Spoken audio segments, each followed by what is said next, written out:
Good day, grade 11 students. Welcome back to our personal development class. Last time, we learned that handling emotions is a key aspect of emotional intelligence, and the key skills to raise your EQ level are heightened awareness, effective management, and positive application of emotions. So now, we are going to focus on building and maintaining relationships. My inner circle, nurturing family ties. So how do you describe your family relationship?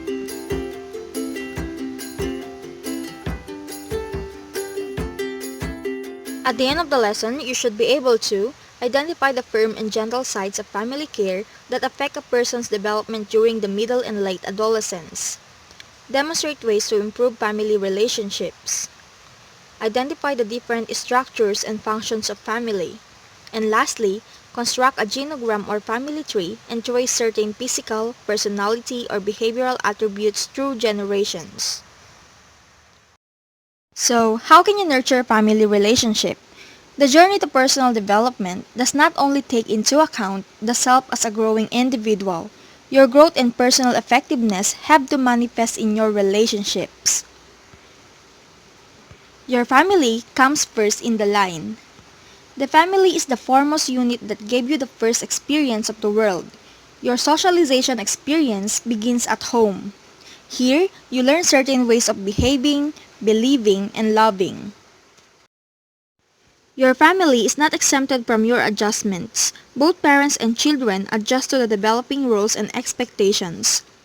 So how is your relationship with your family in the midst of many changes in your life? Is it smooth, distant, full of conflict or strain, very happy, or adjusting? Relationship with family is important. Your family should be the primary source of security and support. Our family, no matter how close-knit, is no exception. Family has to be continuously nurtured and strengthened. It has bumps and curves that require you to have the skills to maneuver to sustain what is good and loving in a relationship. So give it TLC, which stands for time, love, and commitment. But no matter how families grow, they adhere to serving some general functions and structures. So let us discuss all about the functions of family. The first one is procreation. The family is an institution recognized to perform the duty to procreate or to have children. The duty of the parents is to provide life-giving and loving ways of raising them. The next one is economic provision. Caring for the children includes taking care of their needs over and above the basics like food, shelter, and clothing. It may sound like an old cliche, but education remains one of the perfect legacies of parents to their children.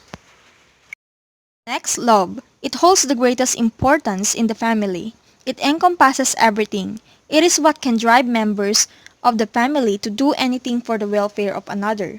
So there is a quote that says, "Family is where life begins and where love never ends." The fourth one is socialization. It builds social ties, develop language and behavior, and promote learning. The family is expected to be the first teacher to instill proper behavior and character. And lastly, sense of security.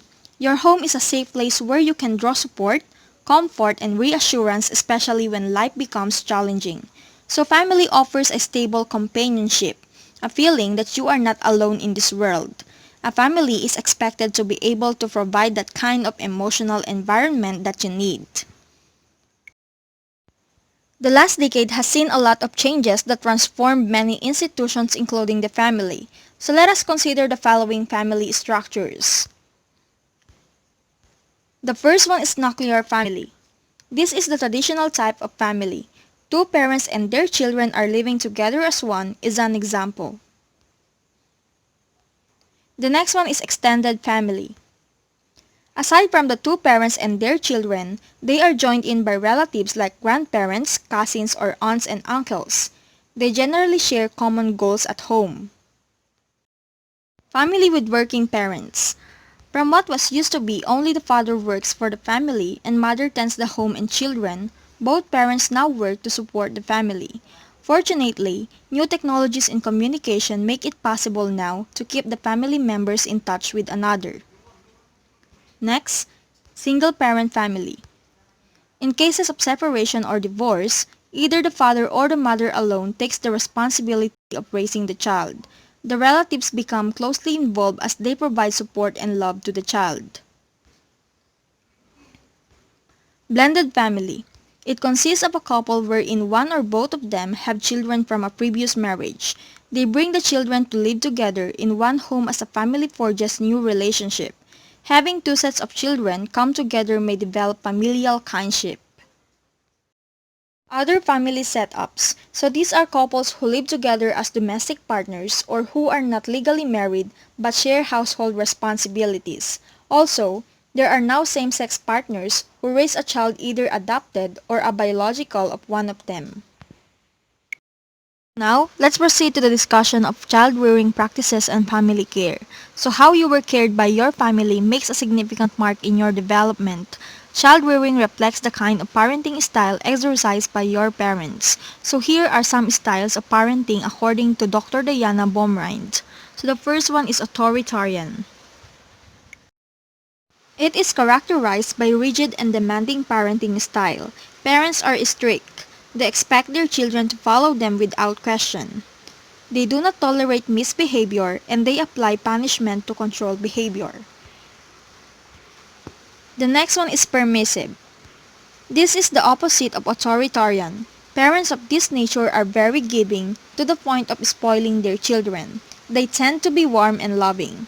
They have few expectations and minimal limitations. They allow their children to be part of decision making. The next one is authoritative. This kind of parenting is considered balanced. Parents are authority figures who set clear expectations from their children. They empower their children to exercise decision making. They set reasonable limitations, yet they also give them room for independence. And lastly, neglectful. Neglectful parents are not involved in child rearing. They may provide the child's needs, but are emotionally detached, unsupportive, and inconsistent. To keep healthy family relationship, here are some key advice that you need to remember. Spend time in organized activities. Be aware of rough periods in family life. And most importantly, emphasize trust, love, and honest communication. So after learning few things from your family about your growing up days, do you think those experiences contributed to how you behave today? As Virginia Satir stated, feelings of worth can flourish only in an atmosphere where individual differences are appreciated, mistakes are tolerated, communication is open, and rules are flexible. The kind of atmosphere that is found in a nurturing family. So that ends our lesson for today. If you have questions, please message me at moy.ytimbreza@gmail.com. Have a great learning day!